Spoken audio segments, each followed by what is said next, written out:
Élection de Donald Trump aux États-Unis, la réaction des spécialistes de l'économie réunis à Lyon pour les GECO. Nicolas Sarkozy de passage pour un meeting ce soir à mes yeux dans le cadre de la primaire de la droite. Enfin, rencontre avec le meilleur sommelier de France à la Villa Florentine. La victoire de Donald Trump à l'élection présidentielle américaine a déjà des répercussions sur le monde économique. À Lyon, justement, de nombreux experts sont réunis à l'occasion des GECO, les journées de l'économie. Ils ont analysé le programme de Trump. Trump a un côté isolationniste, c'est-à-dire qu'entre autres, il veut remettre en cause tous les traités. Et là, s'il y a une remise en cause des traités, c'est qu'il peut y avoir des montées de protectionnisme avec des mesures de rétorsion d'une économie sur l'autre. Et là, on pourrait avoir des tensions internationales. Moi, j'ai une crainte, si vous voulez, c'est qu'ils remettent en cause le traité de NAFTA, le traité de libre-échange avec le Mexique et le Canada. Ça serait... Il a le pouvoir de le faire.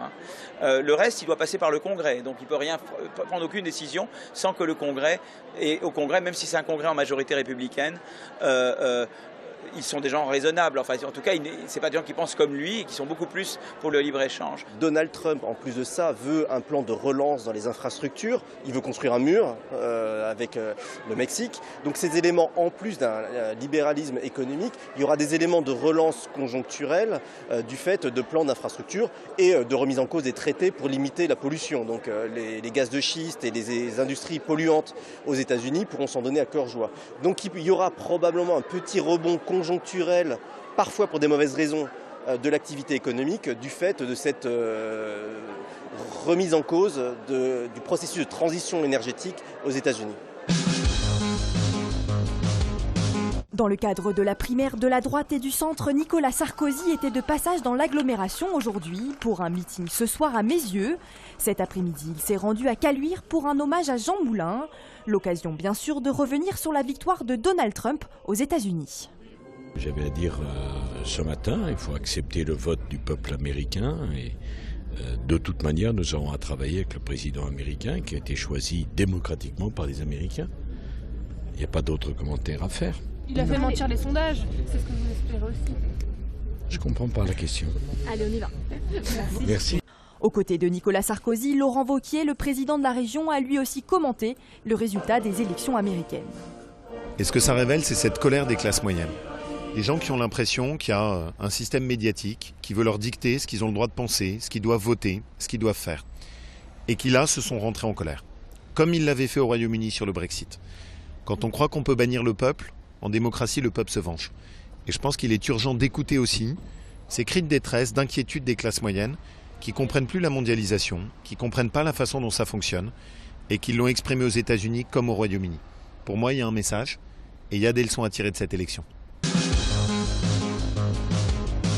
C'est beaucoup de fierté, surtout quand on voit la valeur des candidats qui concouraient avec moi. Moi, j'étais déjà très fier d'être à leur côté. Gaëtan Bouvier vient d'être élu meilleur sommelier de France. Il officie depuis 8 ans à la Villa Florentine à Lyon, où il s'est longuement préparé au concours.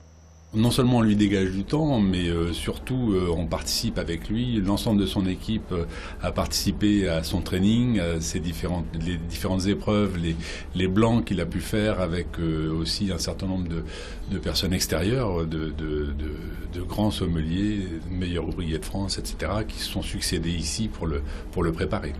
Et Gaëtan se passionne pour toutes les facettes de son métier. Je prends énormément de plaisir, aussi bien à ranger mes bouteilles dans la cave. C'est un moment où il n'y a pas de bruit, on est seul, on est au milieu de tous ces nectars et ces chefs-d'œuvre que nous ont fait les vignerons. Dans la cuisine avec le chef, quand on échange, quand on déguste, on a également un moment, moi celui que j'aime énormément, c'est partager avec les clients, avec les vignerons dans le vignoble, parce qu'on part quand même une fois par semaine dans le vignoble. Pour l'établissement, c'est fabuleux dans le sens où c'est lui qui met en valeur nos plats par la qualité des vins qu'il choisit avec. Et on sait tout l'investissement qu'il a au quotidien pour son travail, pour la passion qu'il a pour le vin. Et quand on lui demande le vin qu'il préfère, Gaëtan a bien du mal à répondre, enfin en insistant un peu. J'ai un faible pour la Syrah du nord de la vallée du Rhône, chez nous en Côte-Rôtie. Je trouve cette appellation magnifique et je pense qu'elle n'a encore pas donné tout le potentiel de ce qu'elle pouvait donner.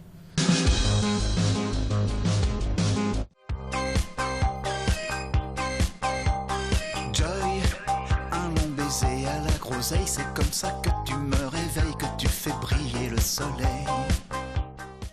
12 ans après Le Plaisir, Alain Chamfort a repris l'année dernière le chemin des studios pour y enregistrer son nouvel album éponyme, mais également celui de la scène pour une tournée mélangeant les tubes qui ont fait son succès dans les années 70 et ceux de son dernier opus.